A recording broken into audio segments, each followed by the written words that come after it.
तपस्वियों ने खाया था, ऋषि मुनियों ने खाया था। बंदर जो खाते हैं, तो ऐसा डायरेक्ट जो गॉड गिवन ईश्वर ने इंसान के लिए जो दिया, वो कंद फूल फल पत्ती और पानी डायरेक्ट तरो ताजा, ऐसा भोजन यदि हम खाएंगे तो कभी बीमार नहीं पड़ेंगे। तो इसको हम आइडियल डाइट सिस्टम कह सकते हैं, आदर्श भोजन प्रथा। अब इससे भी आगे, ये तो निरोगी रहते हैं, लेकिन अब हमें प्रभु प्राप्ति करना है, आध्यात्मिक उन्नति करना है। तो अब हमें योग संयोग, आत्मा को परमात्मा के साथ मिलाने की भोजन प्रथा, यानी कि ऐसा जो करते हैं इसको हम योगी कहते हैं। हाँ, योगी, योगी आदित्यनाथ की बात यहाँ नहीं है। हाँ, यहाँ योगियों की भोजन प्रथा है, जो प्रभु प्राप्ति के मार्ग पे चलने वाले हैं, आध्यात्मिक उन्नति करना है। तो उनके लिए जो हमने उदाहरण देखा था रामचरितमानस के आधार पे, हमारे पूर्वज मनु शत्रुपा जी, या तो माता पार्वती जी, या तो ध्रुव जी, ऐसे कोई कि जिन्होंने संसार छोड़ के जंगल में जाके धीरे धीरे धीरे क्रमशः भोजन का त्याग किया, और वहां तक त्याग किया कि पानी भी नहीं, पत्तियां भी नहीं।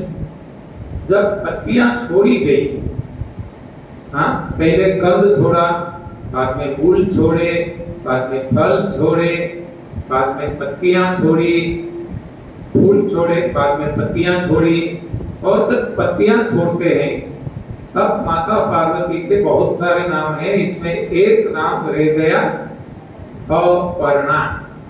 पर्ण भी नहीं, पत्तियां भी नहीं, नो लीव्स। तो अपर्णा नाम तब से माता पार्वती का रह गया। बाद में पानी भी छोड़ा, और अंत में हवा भी छोड़ी, हवा लेना भी बंद। तो ये विज्ञान के जमाने में हम मानने को तैयार नहीं होंगे, स्वाभाविक है, इसका दोष नहीं है, और हमें मालूम भी नहीं है कि ऐसे भी जीवन संभव है। लेकिन जब हम धीरे धीरे धीरे छोड़ते हैं, क्रमशः त्याग करते हैं भोजन का, तो शरीर हमारा जो उसको चाहिए वो कहीं ना कहीं से ले लेता है। हाँ, एक एग्जाम्पल लेते हैं। हमारी संतान जो उनको चाहिए हम देते रहते हैं, फीड करते रहते हैं। हाँ, मोबाइल है तो मोबाइल दे देते हैं, परचेज करके ले देते हैं। बाइक चाहिए तो बाइक देते हैं, जो भी उसको चाहिए ऑन डिमांड, जो भी वो मांगता है हम देते रहते हैं। कार चाहिए कार देते हैं, जो भी चाहिए। तो तब तक वो सोचेंगे भी नहीं कमाने की, ये पैसा कहां से आता है, कैसे आता है। अब उसको आदत पड़ गई, मोबाइल रिचार्ज कराना है, गाड़ी को रिपेयर मेंटेनेंस कराना है, खर्च तो लगता ही, पेट्रोल डलवाना है। और हम धीरे धीरे धीरे विड्रॉ कर लेते हैं। हाँ, उनको जो उनकी डिमांड थी वो देते थे, अब हम देना बंद करते हैं। तो कहीं ना कहीं उनको तो ढूंढना ही पड़ेगा, चाहे जेब में से पैसा निकाल ले, चोरी कर ले, चाहे कहीं डकैती कर ले, चाहे कहीं जॉब कर ले, पार्ट टाइम कर ले, जो भी करे, वो सोचने लगेगा कि अभी मुझे कमाना पड़ेगा, सोर्स ढूंढेगा। उस तरह जब हम शरीर को देना बंद करते हैं, तब वो और कहीं से लेना शुरू कर देता है, क्योंकि आदत तो बढ़ ही चुकी है, उनको जो चाहिए वो तो चाहिए ही। तो इस तरह से हम धीरे धीरे न, पता भी न चले, इस तरह धीरे धीरे धीरे बंद करते जाए, तो धीरे धीरे कहीं न कहीं से लेना शुरू कर देगा। अब हम हवा भी, नाक से हवा लेना भी छोड़ देते हैं, तब क्या होता है, शरीर को तो पंचतत्व चाहिए ही। तो अब शरीर क्या करेगा कि ये तो हम कहते हैं एटमॉस्फियर, कॉस्मिक एनर्जी, वो अब लेना शुरू कर देगा।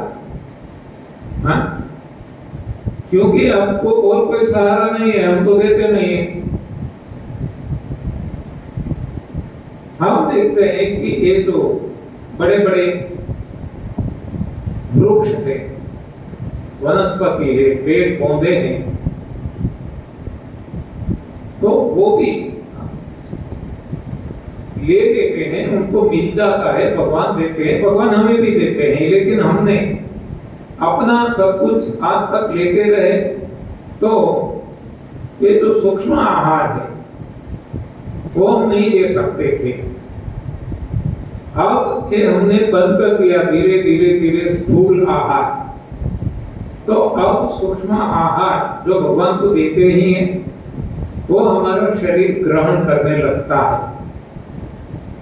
दूसरे साइंटिफिक वे से यदि हम सोचे, तो जब तक हम खाते थे तब तक इसमें से गैस बनता था, और गैस बनने के कारण अंदर दबाव बना रहता था।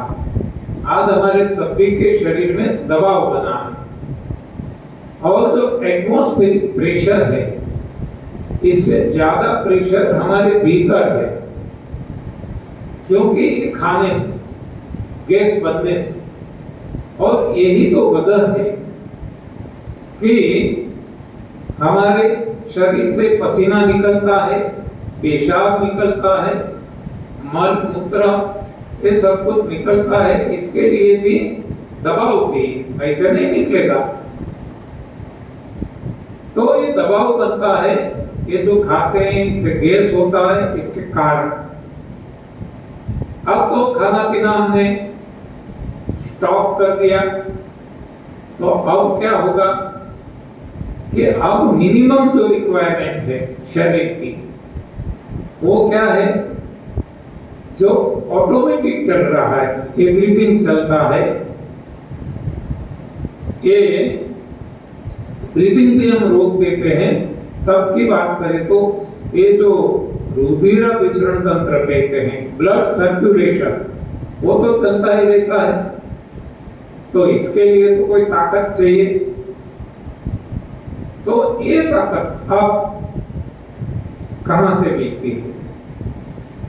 जब हम बाहर से देना बंद कर देते हैं, तब अंदर एक कार्य तो होता रहता है, एनर्जी खर्च होती रहती है, यानी वहां वैक्यूम क्रिएट होता है भीतर शरीर में। वैक्यूम क्रिएट होने के कारण अब हम अच्छी तरह से जानते हैं कि जहां भी प्रेशर डिफरेंस है, चाहे ये चाहे पानी का हो, कोई और लिक्विड का हो, हवा का हो, या तो इवन इलेक्ट्रिसिटी का हो, जिसको हम पोटेंशियल डिफरेंस कहते हैं, EMF, इलेक्ट्रोमोटिव फोर्स।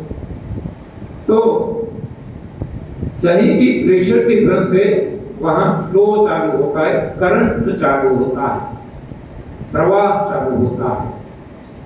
तो पहले प्रवाह बहता था अंदर से बाहर की ओर, हाँ, पेशाब, संडास, पसीना, बहुत कुछ। अब ये कुछ बंद हो जाता है, क्योंकि अंदर प्रेशर बनता ही नहीं, अब तो अंदर वैक्यूम बनने लगा। तो जब अंदर वैक्यूम बनता है तो बाहर का प्रेशर तो उतना ही है, तो बाहर से अंदर पेनिट्रेट अपने आप होने लगेगा, एक रिवर्स फ्लो, प्रवाह की दिशा बदल जाएगी। पहले अंदर से बाहर की ओर प्रवाह चलता था, अब बाहर से अंदर की ओर प्रवाह चलने लगेगा। तो इस तरह से कॉस्मिक एनर्जी हमें सूक्ष्म आहार हमारे शरीर को मिलने लगेगा, यानी कि अब हमारी स्थिति पेड़ पौधे की तरफ हो जाती है। अब देखो इस स्थिति में जो पहुंचता है वो कभी किसी का बुरा नहीं सोच सकता, कभी। हाँ, इसकी स्थिति, क्योंकि भोजन का प्रभाव है। जैसे हमने पेड़ पौधे पे स्वभाव देखा था कि भोजन का प्रभाव स्वभाव पे, तो अब हमारा भोजन पेड़ पौधे जैसा हो गया, सूक्ष्म आहार हो गया। तो अब यदि कोई हमारा नुकसान भी करता है, अपमान भी करता है, गालियां देता है, मारता है, तो भी हम भलाई ही सोचेंगे, बुराई नहीं सोचेंगे। हम प्रभु को प्रार्थना करेंगे कि हे प्रभु, उनको तो पता नहीं है, वो ना समझ है, उनको माफ कर देना। ऐसी स्थिति आ जाएगी। तो ये है योगी की भोजन प्रथा।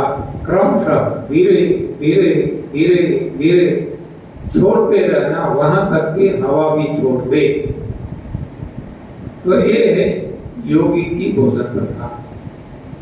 तो इस तरह हमने ये भोजन प्रथा देखी, एक भोगी की, बाद में रोगी की, बाद में रोगी की लेकिन जो निरोग होना चाहते हैं, बाद में निरोग होने के बाद भोग भी भुगतना चाहते और निरोग रहना चाहते हैं। और बाद में हमने देखा आदर्श आइडियल डाइट सिस्टम, और इसके ऊपर वो है योगी की भोजन प्रथा। तो ये हर कोई इंसान है, तो ये इंसान की हमने इतनी कैटेगरी बना ली। अब हम देखते हैं कि जब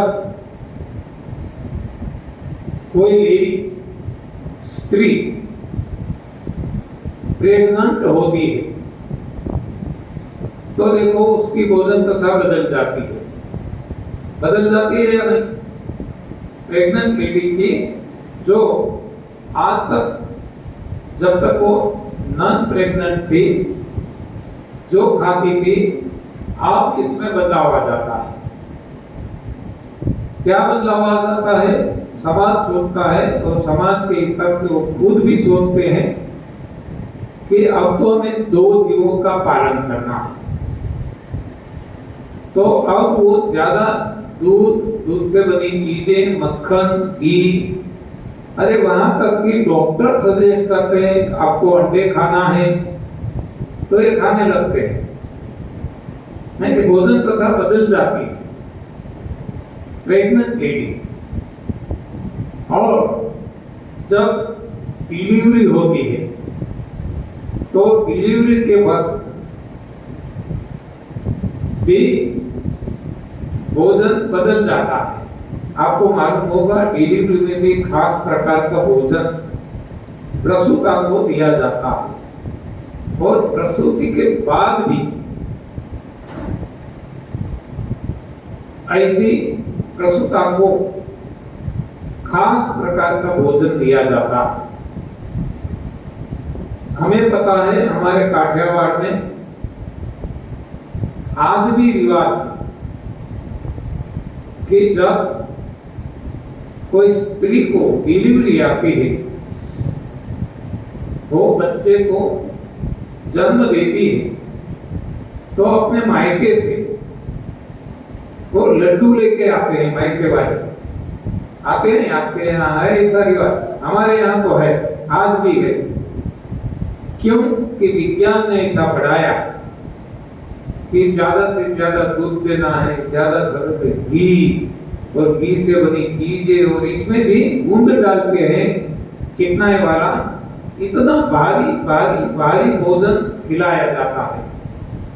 और आप सभी ने देखा होगा कि जो सिमेट्रिकल बॉडी वाली, हाँ, जब तक बढ़ती थी, जब तक प्रेग्नेंट नहीं थी, ऐसी लड़की अब प्रसूति के बाद, हाँ, सभी को पता है शरीर को कैसा कदरूप बना देती है। क्यों? ये भोजन का प्रभाव है। अब हम देखते हैं, गाय देखो, भैंस देखो, हाँ, कोई भी छोटा या बड़ा प्राणी देखो,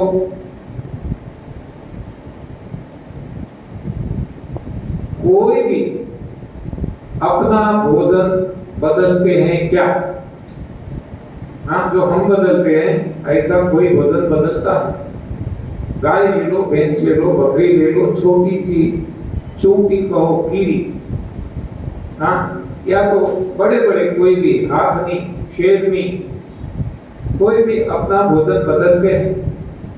ड्यूरिंग प्रेगनेंसी या तो ड्यूरिंग डिलीवरी या तो आफ्टर डिलीवरी उसका भोजन बदलता है क्या? बिल्कुल नहीं, किसी का भी नहीं। और किसी को कोई नुकसान हुआ क्या?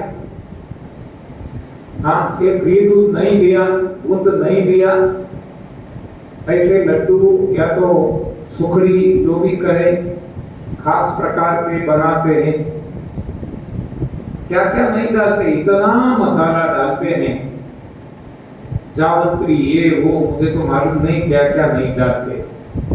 हाँ, तो ऐसा भारी भोजन खिलाया जाता है। और यही तो वजह है कि ज्यादातर आप देखेंगे कि गलत भोजन तो बचपन से ही खाया जाता है, इसमें भी और ज्यादा गलत वो during pregnancy, during delivery, after delivery खाया जाता है। तो परिणाम हम सब जानते हैं कि जो पहले सिमेट्रिकल बॉडी वाली लड़की थी, अब वो लेडी बन जाती है। हाँ, कितना शरीर बेडोल बन जाता है और कितने रोग शरीर में प्रवेश कर जाते हैं। तो ये सब कुछ गलत आहार है। तो अब हमें समझना है, हो गया सो हो गया, लेकिन हमारे संतानों को हम गलत भोजन नहीं देंगे during pregnancy, during delivery, after delivery. अब हम देखते हैं बच्चों की भोजन कथा। हाँ, जब हम बच्चे को जन्म देते हैं तो हमारे यहाँ रिवाज है गलथुदी। आप क्या कहते हैं? बराबर ना? वो कुछ पिलाते हैं। इसमें क्या पिलाते हैं वो तो आप जानते होंगे, मुझे मालूम नहीं, लेकिन ये सरासर झूठ है, सरासर गलत है। हमें पिलाना नहीं है, भगवान ने उसको जन्म दिया है, भगवान की जिम्मेवारी है। जो भी जब भी जिसकी जरूरत है भगवान प्रोवाइड करते हैं, देते हैं, हमें कुछ भी नहीं देना।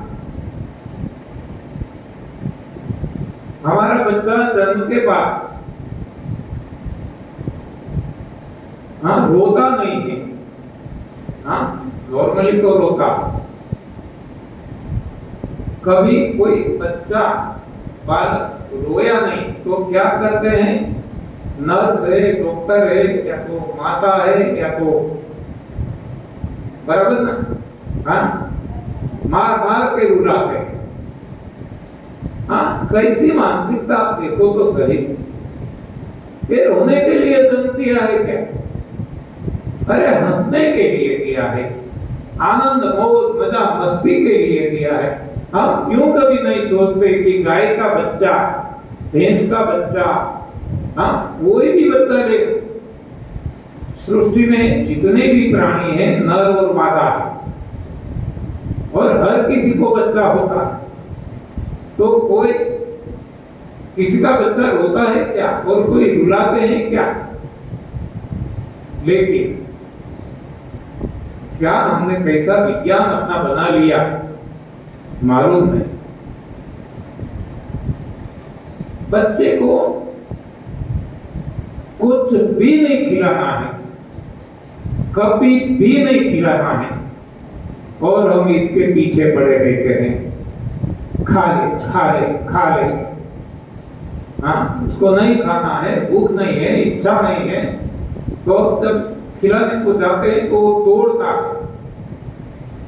हाँ, जब दौड़ने लगता है और जब नहीं दौड़ता है तो रोने लगता है, अपनी अनिच्छा प्रकट करता है। लेकिन हम बलात् खिलाते हैं क्योंकि हमारे मन में वो भरा पड़ा है कि जल्दी खाने लगेगा, जल्दी बड़ा होने लगेगा, शरीर का ग्रोथ होने लगेगा। अरे भैंस के बच्चे को कौन खिलाता है, गाय के बच्चे को कौन खिलाता है, ये अन्य पशु पक्षी प्राणी छोटे छोटे कीटक के बच्चे को कौन खिलाता है? क्यों हम कभी नहीं देखते और हमारे बच्चे के पीछे पड़े हैं। हाँ, जन्म से हम ऐसा व्यवहार हमारे बच्चे के साथ करते हैं कि बच्चे को, हाँ, इसकी साइकोलॉजी पढ़ना चाहिए। बच्चे को लगता है कि ये मेरे मम्मी पापा नहीं है, लेकिन हाँ मेरे शत्रु है। हाँ, क्योंकि उसको जो नहीं पसंद है, नहीं करना है, वो हम बलात् कराते हैं। सब कुछ, स्कूल नहीं जाना है, बलात् भेजते हैं। कोई भी बच्चे को आप देखना, दूध नहीं पीना है, कोई भी बच्चे को हम बलात् पिलाते हैं। तो इसके मन में हमारे लिए कौन सी भावना होती होगी, हमने कभी नहीं सोचा। आप देखो, कोई गाय, कोई भैंस, कोई भी ले लो, ये अपने बच्चे को बलात् दूध पिला के है, खिला के है, क्या शींग मार के ले खा ले, ले खा ले। हाँ, और हम देखो, और कोई धंधा ही नहीं, खा ले खा ले खा ले, खिला खिला कर मारते हैं। हाँ, इसके पीछे गलत ज्ञान, अज्ञानता है, विज्ञान, मानव सर्जित विज्ञान। इसलिए हम हमारे बच्चे के साथ ऐसा गैर व्यवहार करते हैं। आप देखो, हमारे बच्चे की हम इतनी देखभाल करते हैं, फिर भी वो बार बार बीमार पड़ता है। सर्दी, जुकाम, खांसी, दस्त, उल्टी, बुखार। आपने देखा, गाय, भैंस, बकरियां, बाकी 84 लाख योनियों में सभी को बच्चे होते हैं। वो इसके पीछे इतना ख्याल रखते हैं, और फिर भी किसी को कुछ होता है, क्यों हम नहीं सोचते? हमारी मति मारी गई है क्या? कुछ भी नहीं करना है, बच्चा हमारा नहीं है। सबसे पहले तो ये सोच लेना, बच्चा है किसका? भगवान का।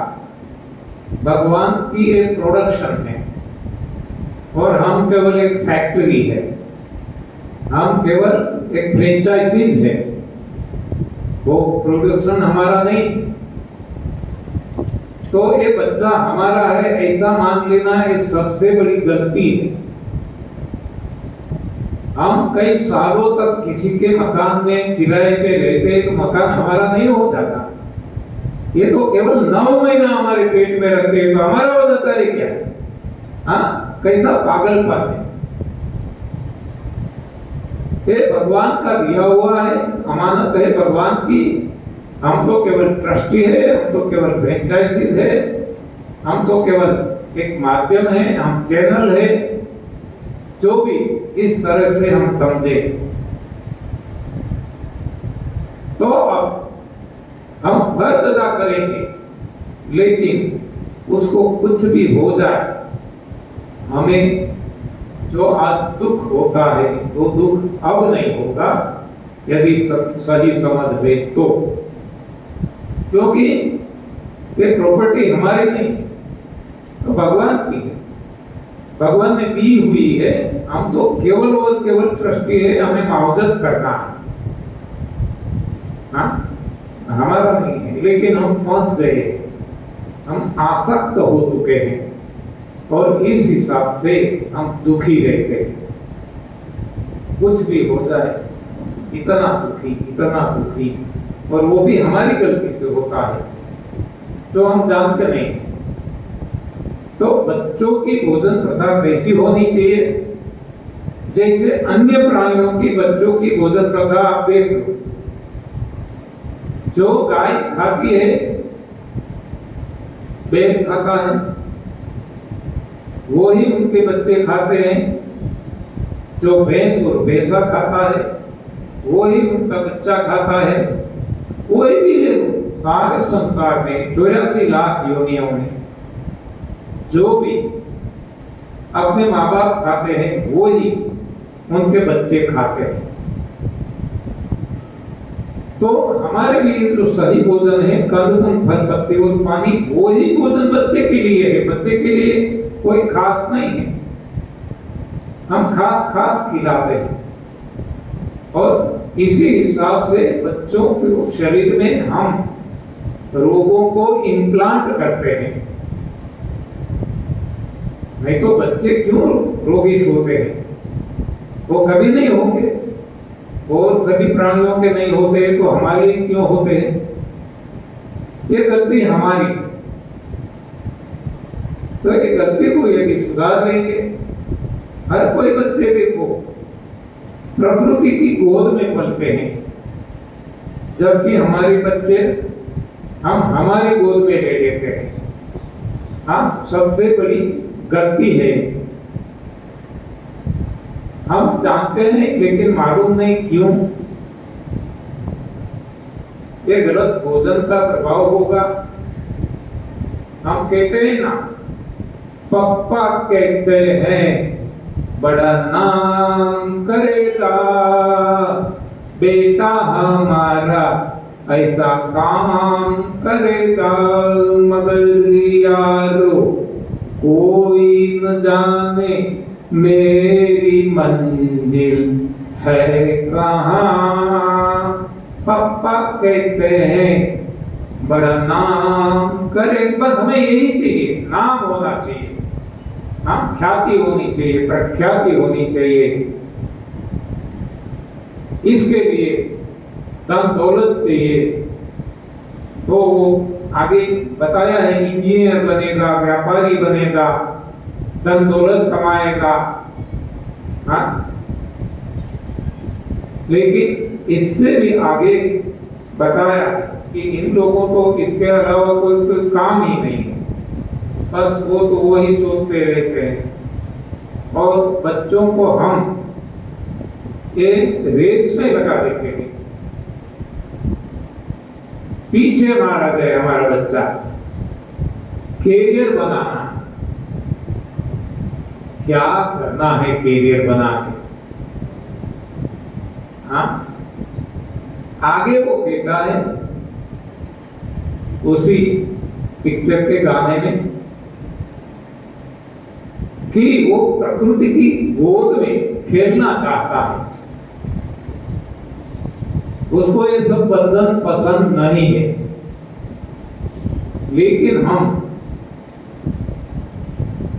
उनकी जो इच्छाएं हैं जानते नहीं हैं। हम भौतिकवादी हो चुके हैं, हम फंस गए हैं कि विज्ञान में,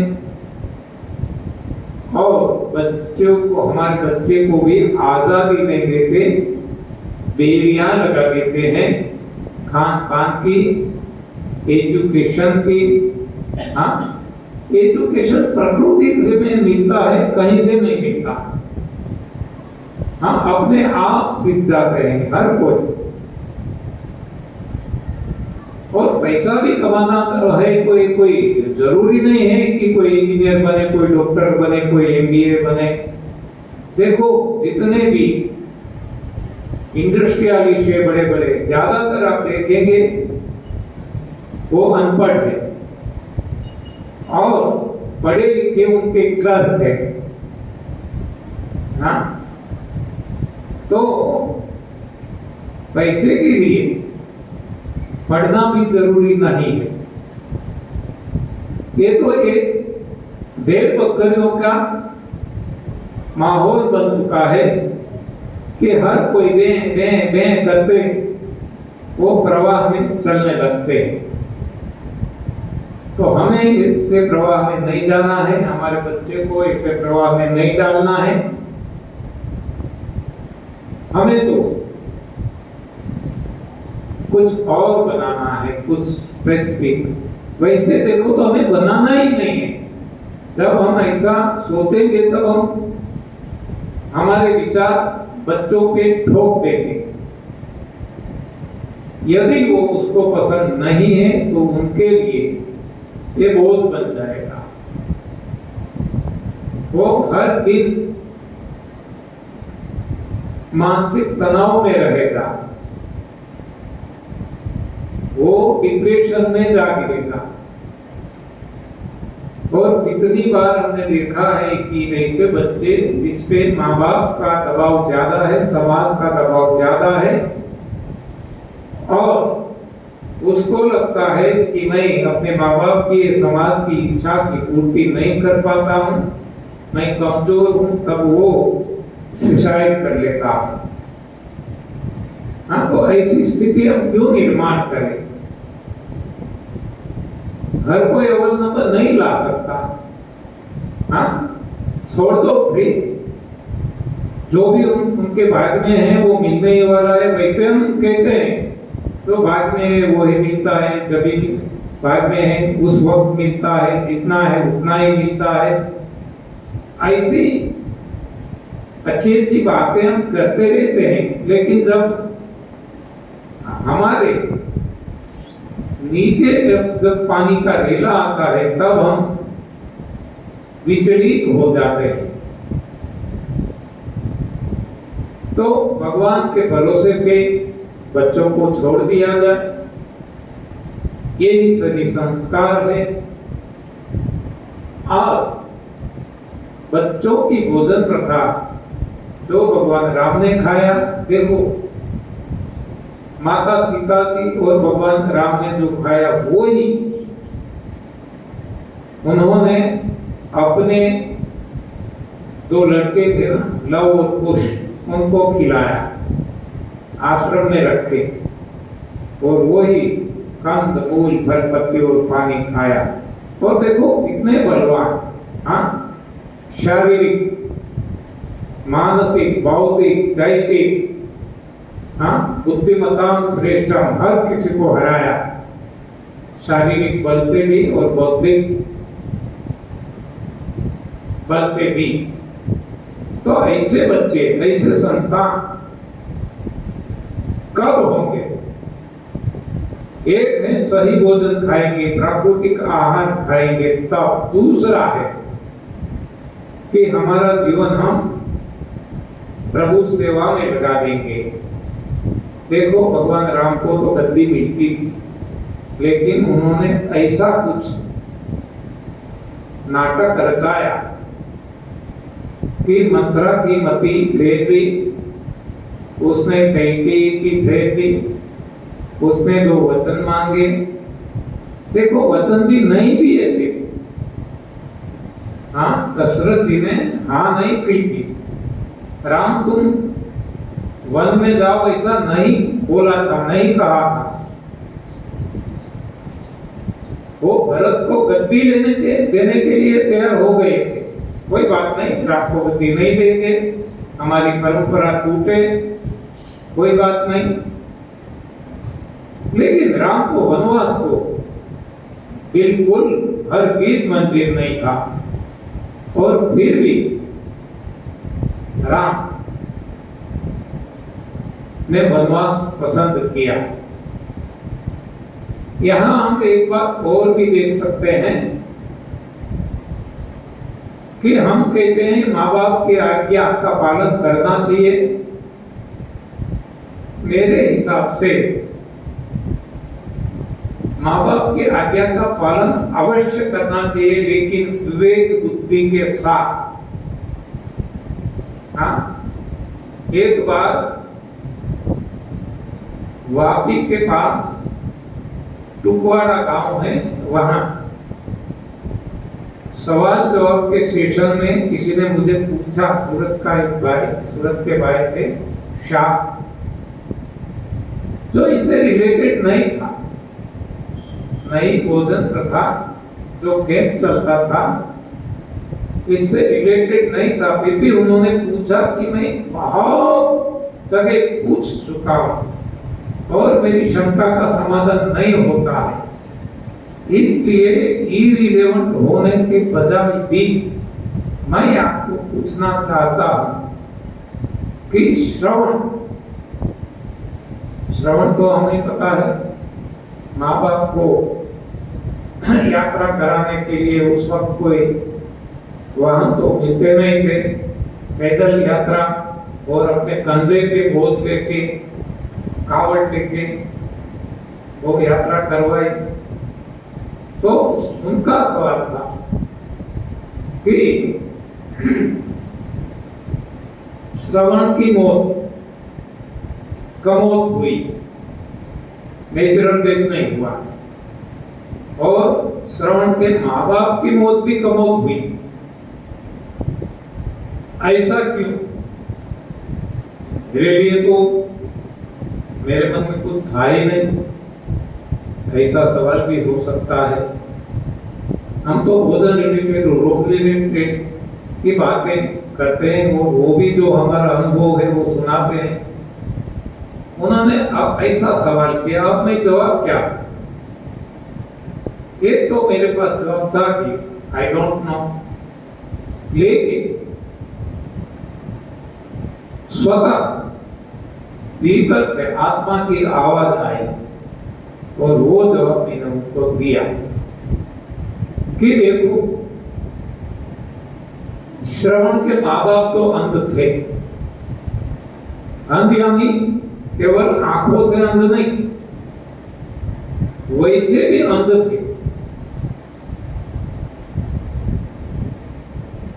कि उनको पता होना चाहिए था कि तीर्थाटन, उन्होंने तीर्थाटन के लिए मांग की कि आप हमें तीर्थाटन करवाओ, और माँ बाप की आज्ञा को शिरोधार्य करके, इतना कष्ट सहन करके श्रवण ने यात्रा करवाई, यात्रा के लिए चल पड़ा। तो यहां मैंने जो जवाब दिया वो ऐसा था कि जब माँ बाप ने बताया कि हमें तीर्थाटन करवाओ, यात्रा करवाओ, तब श्रवण की फर्ज थी कि अपने माँ बाप को बताया कि देखो कि हम तीर्थाटन करवाएंगे आपको अवश्य, लेकिन जो आंख वाले हैं, देखते हैं, उनको भी भगवान नहीं मिले, नहीं दिखे कहीं भी, तो आपको तो आंखें रहने, आप क्या देखेंगे? भगवान खुद आपके सामने आके खड़े रह जाएंगे तो भी आप नहीं देख पाएंगे, तो ऐसे तीर्थाटन करने से फायदा क्या? लेकिन माँ बाप की आज्ञा को शिरोधार्य करके उसने यात्रा करवाई, तो परिणाम ये आया कि उसकी खुद की कमौत हुई, माँ बाप की भी हुई, यानी उसने अपनी विवेक बुद्धि का उपयोग नहीं किया, कॉमन सेंस का।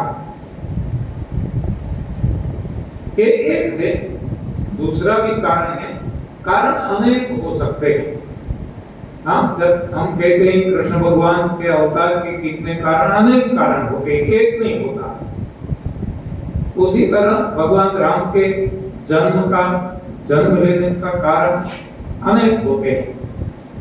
तो एक महीने ये जवाब दिया कि उनके माँ बाप तो अंध थे, लेकिन ये भी अंध था कि उन्होंने अपने माँ बाप की ऐसी आज्ञा में अपनी विवेक बुद्धि का उपयोग नहीं किया।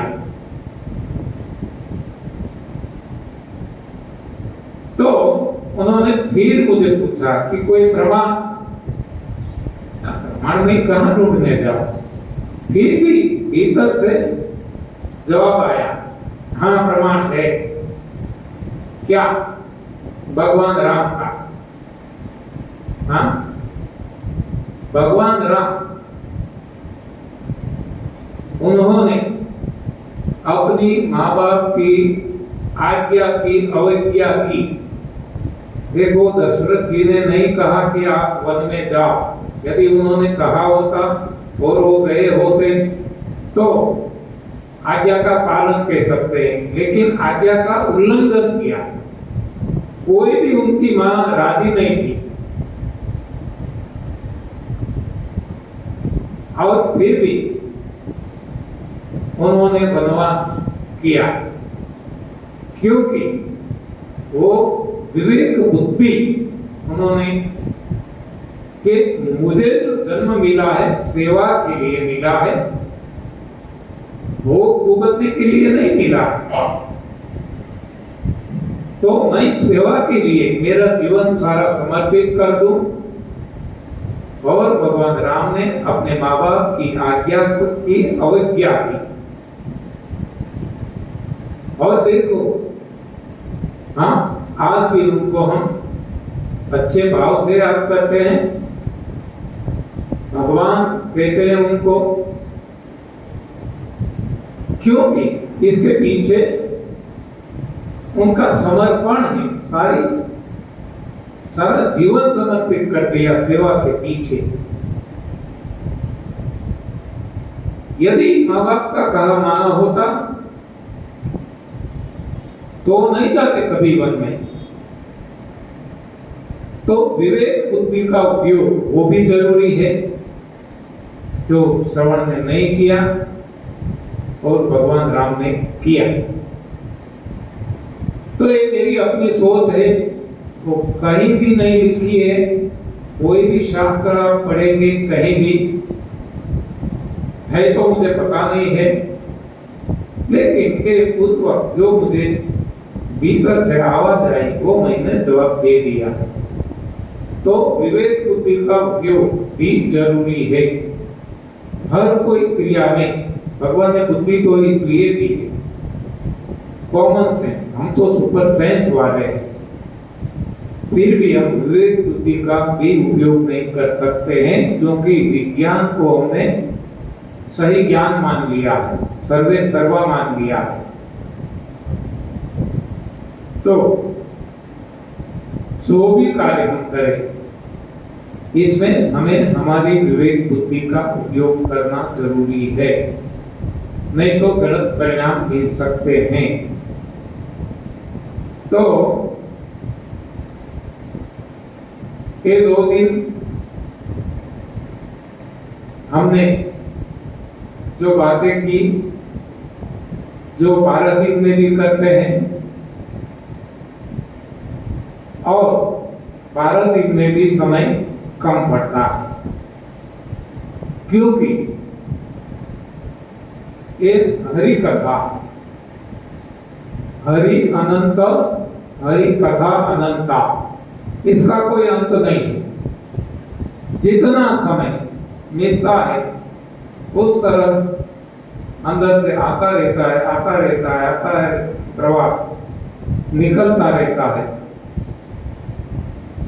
हाँ, और समय के अनुसार कोई इंटरव्यू लेने कोई मीडिया आता है तो वो हमें कहते हैं 2 मिनट में बताना, तो 2 मिनट में भी यही बता देते हैं। और कभी वर्चुअल मीटिंग करनी है, जूम मीटिंग, ये वो शिविर करना है, तो वहाँ 40 मिनट दी जाती है, तो 40 मिनट में भी ये बता देते हैं।